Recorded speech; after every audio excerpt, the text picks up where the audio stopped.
Okay, so thanks to Henry, the great Henry Eshelman, right? Hit me up late yesterday with this Maya, right? Which is the new film written and directed by Julia Verdin. The film is produced by Julia, Jason Piet, Morris S. Levy, Robert Craig, and Sean Acosta. It's executive produced by Victoria Hill, John Jacobs, Julian Lennon, and Tara Smith. It's co-produced by Antonio Michael and Corinne Jayawera. Michelangelo Siswitz handles the music. Akash Raj, cinematography. Thomas Wallerstein edits the piece. Joseph P. Zuba is on production design. Costume design is Camille Jumel.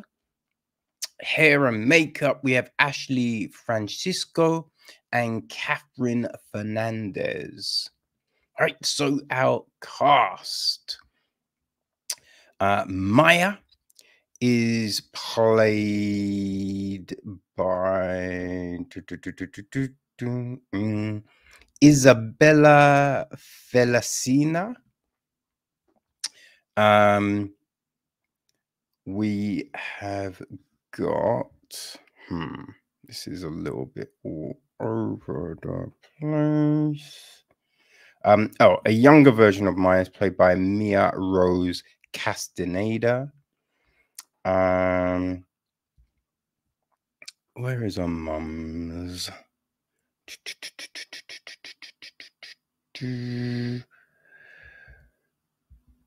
Okay, so I believe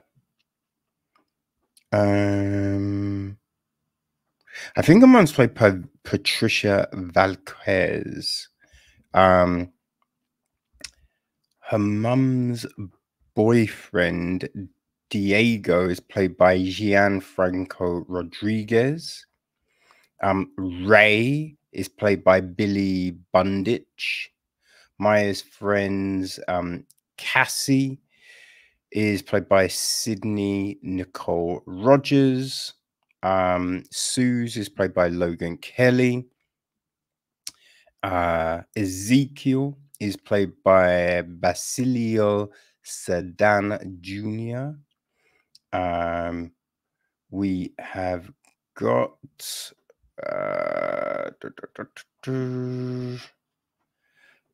Max, played by Eddie Perez. Laurie, played by Betizada Landin.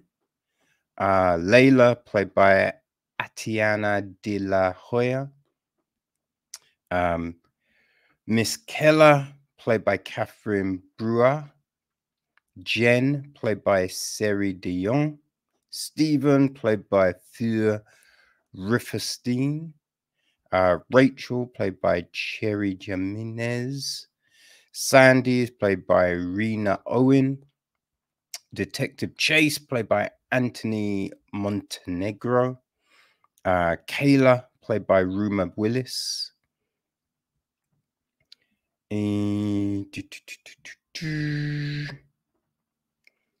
Probably that is Ed is played by Dennis W. Hall. Dr. Adams, played by Cameron McCormick. Dr. Jacobs, played by Robert Craig. Rochelle, played by Faith Archer. Brooke, played by Tyler Furlin. Yeah, that's probably the major people. And the gist of the story is when a 15-year-old seeking an escape from her alcoholic mother's abusive boyfriend is lured into a sex trafficking scheme by a man she met online, she must realize the difference between love and manipulation to return to those who care. Right? I mean, this is it's just bad, right? Now, well, so I should reframe that, right?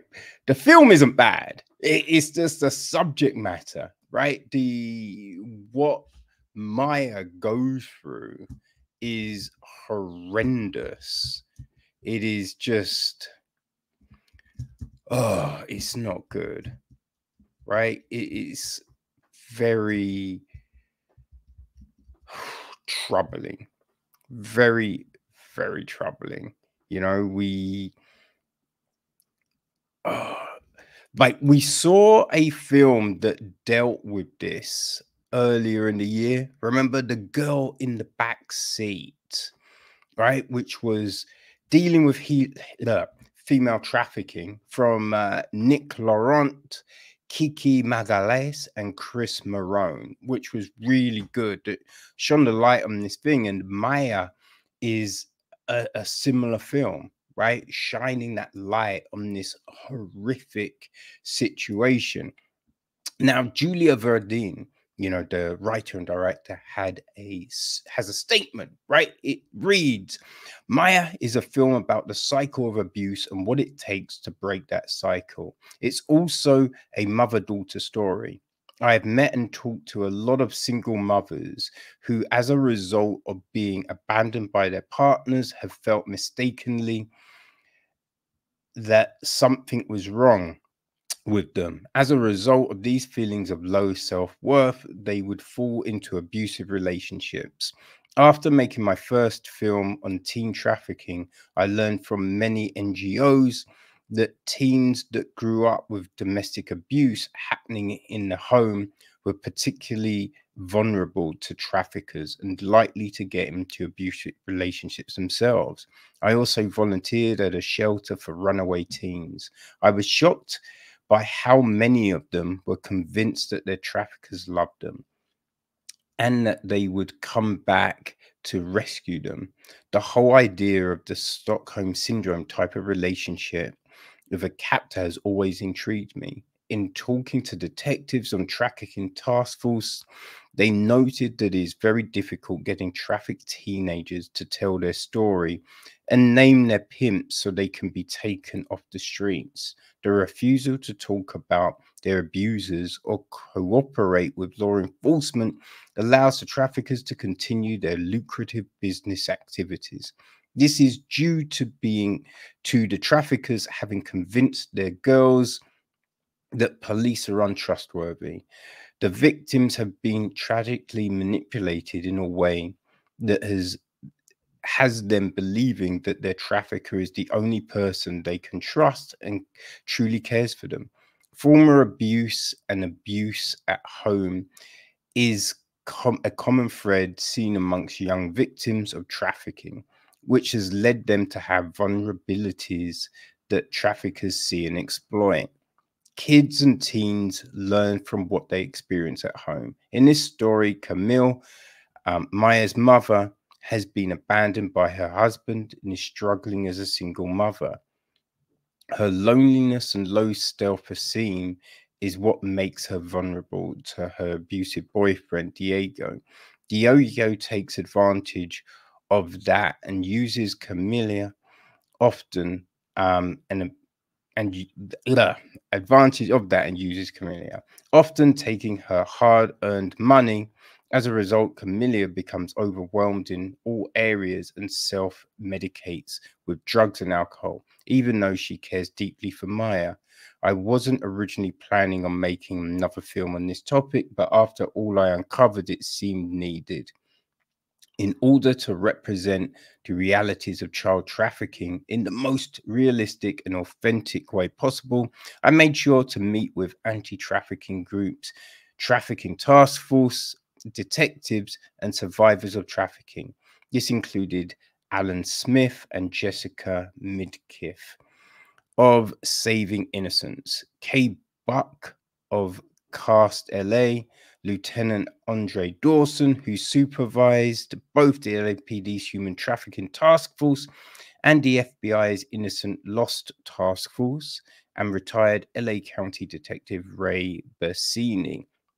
a leader of the LA Regional Human Trafficking Task Force, I learned that it is becoming increasingly common for traffickers to target and befriend vulnerable youth who have a difficult home life on social media as part of their recruitment strategy. Incorporating that into this film, we see innocent teen Maya get initially contacted by a trafficker via social media.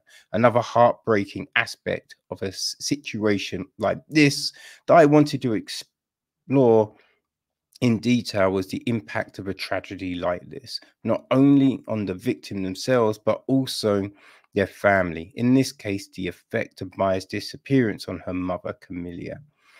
Many parents work long hours, provide the best social and educational opportunities for their children, but the long hours and consistent absences are a factor in what makes children most vulnerable to traffickers. In the aftermath of a child being trafficking, these parents have to deal with their own feelings of shame and guilt. I mean, the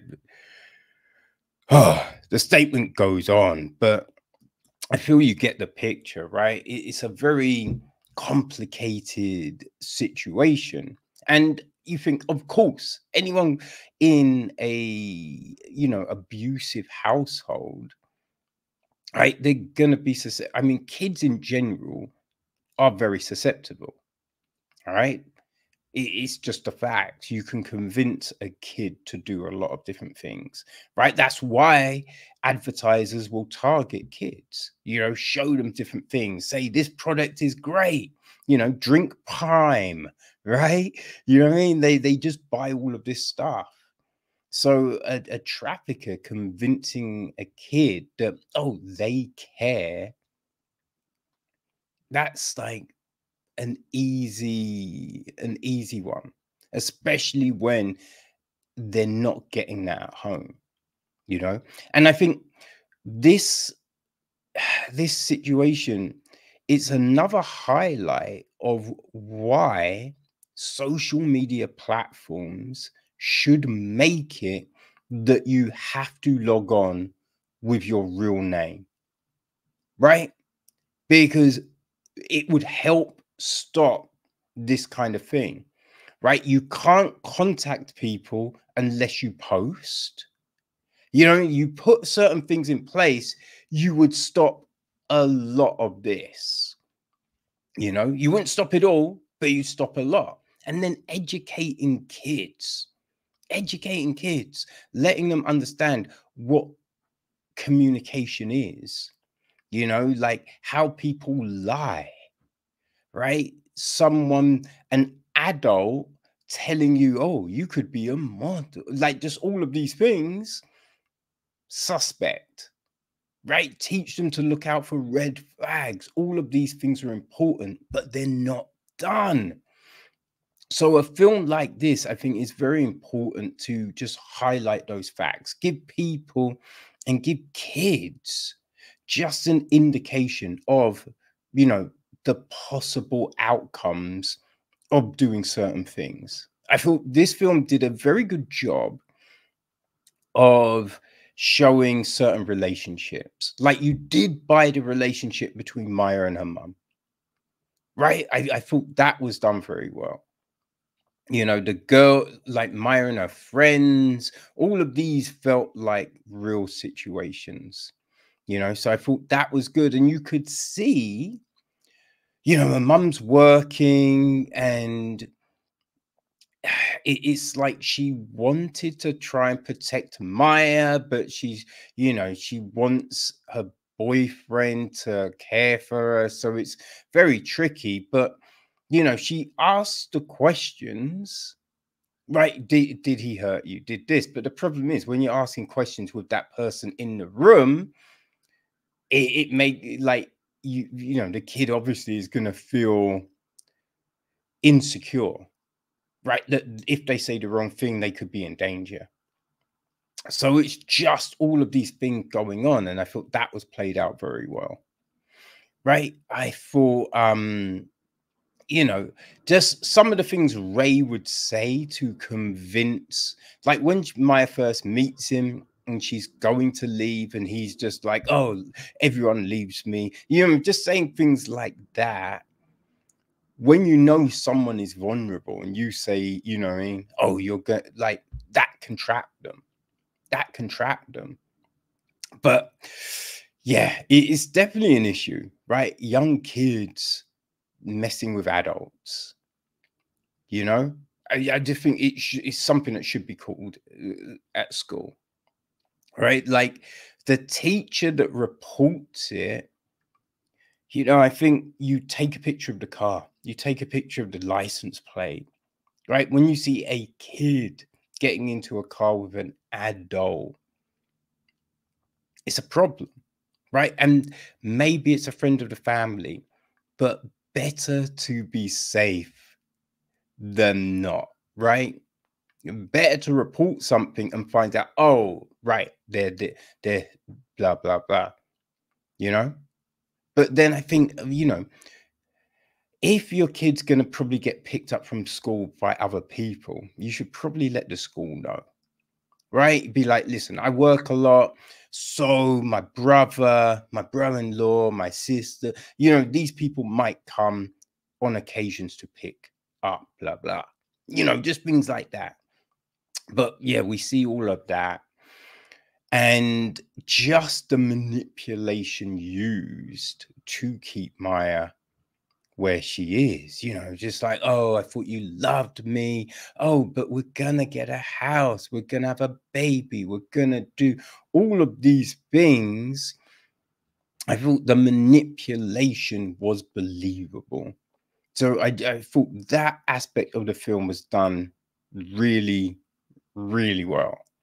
You know, I will say it would have been good to get an understanding of the timeline, right? Because there's a point where we understand it's been 3 months when Camilla she's been looking and she speaks to someone and they're like, yo, you know, if you get clean, this program, it lasts 3 months, come out, call me. So then it's like 3 months later. So we know that's 3 months, but we don't know how long it's been since Maya was taken to that point.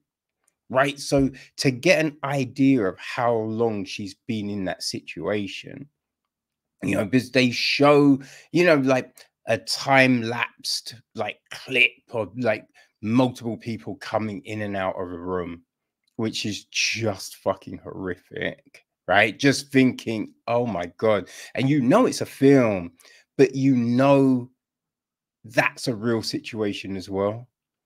And just so just seeing it, you just feel sick. It's horrible, you know. So yeah, I think a time frame would be good, like just for that kind of like, you know, because then later on you understand how entrenched, right? Or you can see how long it takes for that kind of manipulation to embed itself, right? For someone to be fully convinced of, you know, the situation they're in. I did wonder towards the end though, right? And this is the thing, not knowing how these situations kind of work, that can be, because I can understand, like, you don't want to give someone a phone when they first come out because you just think they're going to contact, you know, this predator and be like, oh, come get me, I'm here. You know what I mean? That can happen. But you do wonder, right? When they do get a phone, wouldn't you want to give the number to the police? And wouldn't the police want to monitor that phone because of the likelihood of the predator getting in touch, or, you know, the person contacting that person? So you have an idea, you know what I mean? A way of catching, like, you'd think that would happen, right? Logically in your head, you're like, wait, wouldn't that be a thing? But that's the thing, like, does that happen? Right? Or should happen, but it doesn't because of result. I don't know. But watching, you think, wait, wouldn't that happen? Shouldn't that be a thing? You know? So there is that. Now, the story does get a tad ridiculous at the very end, right? The last, I don't know, 10, 15 minutes, 20 minutes, like that little bit was a bit ridiculous, I felt, right? Just, there's so much to that, right? Being able to follow a car, being able to, you know what I mean? Just the whole situation itself, right? The time it took, just all of that kind of stuff. You just feel like, you know? But up until that point, I thought it's handled really well. You know, just the trying to re-acclimatize to society, right? Learning to talk to your friends, just all of that kind of stuff. That's kind of, that's interesting thing to see. One thing that I thought would have been interesting, because when you look at the situations with her mum and Diego, right? And then what Ray was doing to Maya, the parallels are crazy, right? So like because Maya could see what Diego was doing to her mum, but not what Ray was doing to her, even though it was essentially the same in a way, you know? So it would have been interesting to, you know what I mean, kind of see if that ever clocked on, right? If that ever kind of, no, but Diego didn't really love my mum. Ray loves me. You know what I mean? Anything, just anything like that, right? But yeah, it's a difficult thing because it's just like, not having spoken to anyone that's been through this situation, it's hard to know exactly some of the things that might go through people's heads and all of that kind of stuff. But yeah, Maya is a really powerful film. It's a really powerful film. And what Julia and her team have done is, you know, really good, because trafficking is a $32 billion business, right? It's the second largest criminal industry in the world. You know, it's just friggin' insane. It's insane. Just all that, you just look at any of the figures and you just, it's upsetting. It's so friggin' upsetting, man. You know, and you're hearing guys talk about, oh yeah, she's young. You know how I like him. It's just like, you just want to hit that person, right? You know it's an actor, but you just want to fucking hit that person. It's disgusting. It's disgusting. You know, so I think being able to see something like this and, you know, have discussions, right? Have parents talk to their kids, be like, yes, these things can happen. This is what you need to watch out for, right? I think being able to play stuff like this to youth groups, to schools, you know, just get that message out there. That's very important. So if you get the opportunity, people, definitely check out Maya. The acting was very good. You know, like the way the story is told and visualized was handled very well. Just the last 15, 20 minutes got a little crazy, but other than that, definitely a good one, people. So yeah, if I as it's playing at the festivals, it played at Rain Dance, you know, recently. So if I can find any other release information, I will put that on the website, but definitely check out Maya.